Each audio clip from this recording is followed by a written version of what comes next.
పెట్టుబడులన్నీ APK వచ్చేస్తూ ఉన్నాయి. 23 నెలల్లో 23 లక్షల కోట్ల పెట్టుబడులు వచ్చాయని ఒకవైపు చంద్రబాబు నాయుడు గారు, నారా లోకేష్ గారు ప్రచారం చేసుకుంటున్న వేళనే టాటా పవర్ సంస్థ ఏపీకి పెద్ద షాక్ ఇచ్చింది.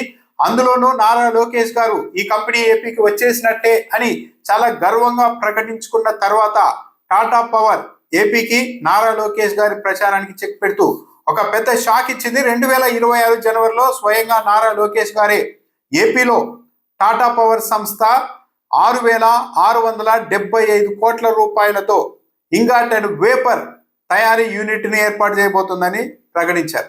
అంటే సోలార్ ప్యానెళ్ల తయారీకి వాడే మెటీరియల్తో పాటు ఎలక్ట్రానిక్స్ చిప్స్ తయారీలో వాడే మెటీరియల్ని ఈ సంస్థ ఇక్కడ ఏర్పాటు చేసి తయారు చేయబోతోందని నారా లోకేష్ గారు ప్రకటించడమే కాకుండా టాటా పవర్ తీసుకున్న ఈ నిర్ణయం బట్టి ఏపీ మీద పెట్టుబడిదారుల్లో, వ్యాపారవేత్తల్లో ఒక అపారమైన నమ్మకం ఉంది అనడానికి ఇదే నిదర్శనం అంటూ కూడా ఈ ఏడాది జనవరిలో స్వయంగా నారా లోకేష్ గారు ప్రకటించారు.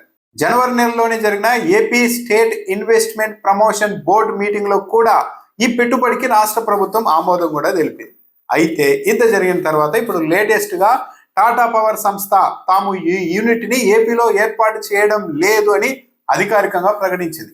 అనేక అంశాలను, రాయితీలను, వివిధ వెసులుబాట్లను అన్నింటినీ పరిగణలోనికి తీసుకున్న తర్వాత తాము ఒడిశాలోనే ఈ ప్లాంట్ ని ఏర్పాటు చేయాలని నిర్ణయం తీసుకున్నాం అని ఆ సంస్థ ప్రకటించింది. ఈ నేపథ్యంలో నేషనల్ మీడియా ఏపీకి పెద్ద షాక్ తగిలింది, ఈ పెట్టుబడిని ఆకర్షించడంలో ఏపీ విఫలమైంది, ఒడిశా ఈ పెట్టుబడిని ఎగరేసుకు వెళ్ళింది అని వార్తా కథనాన్ని కూడా ప్రసారం చేస్తున్నారు, ప్రచురిస్తూ ఉన్నారు.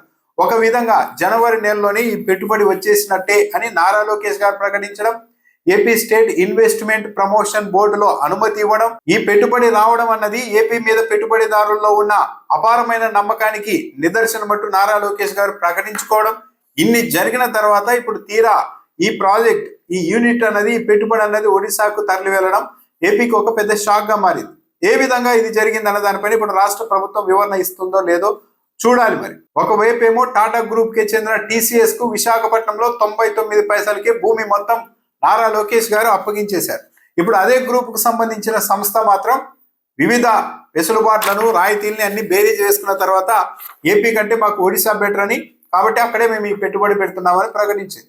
దీని మీద చంద్రబాబు నాయుడు గారి ప్రభుత్వం ఏం సమాధానం చెబుతుందో చూడాలి. 23 లక్షల కోట్ల పెట్టుబడులు వచ్చాయని మొన్నటి వరకు ప్రచారం చేశారు. కానీ పార్లమెంటు వేదికగానే కేంద్ర ప్రభుత్వం ఇటీవల ఒక ప్రశ్నకు సమాధానంగా ఈ 2 ఏళ్లలో ఏపీకి కేవలం 6,000 కోట్ల రూపాయల చిల్లర విలువ చేసే పెట్టుబడులు మాత్రమే వచ్చాయి అని చెప్పింది. ఎక్కడ 23 లక్షల కోట్లు, ఎక్కడ 6,000 కోట్ల రూపాయల పెట్టుబడులు? పార్లమెంట్ ఇచ్చిన ఈ సమాధానం పైన, పార్లమెంట్ బయటపెట్టిన ఈ గణాంకాల పైన మాత్రం ఇప్పటి వరకు ప్రభుత్వం నుండి ఎలాంటి స్పందన లేదు.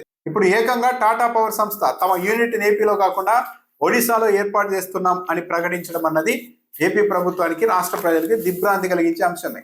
ఇప్పటి వరకు తెలుగుదేశం పార్టీ పెద్దలు చేస్తూ వచ్చిన ప్రచారానికి, జరుగుతున్న పరిణామాలకి ఎక్కడా పొంతన లేదు అన్నది మరోసారి నిరూపితం అవుతోంది.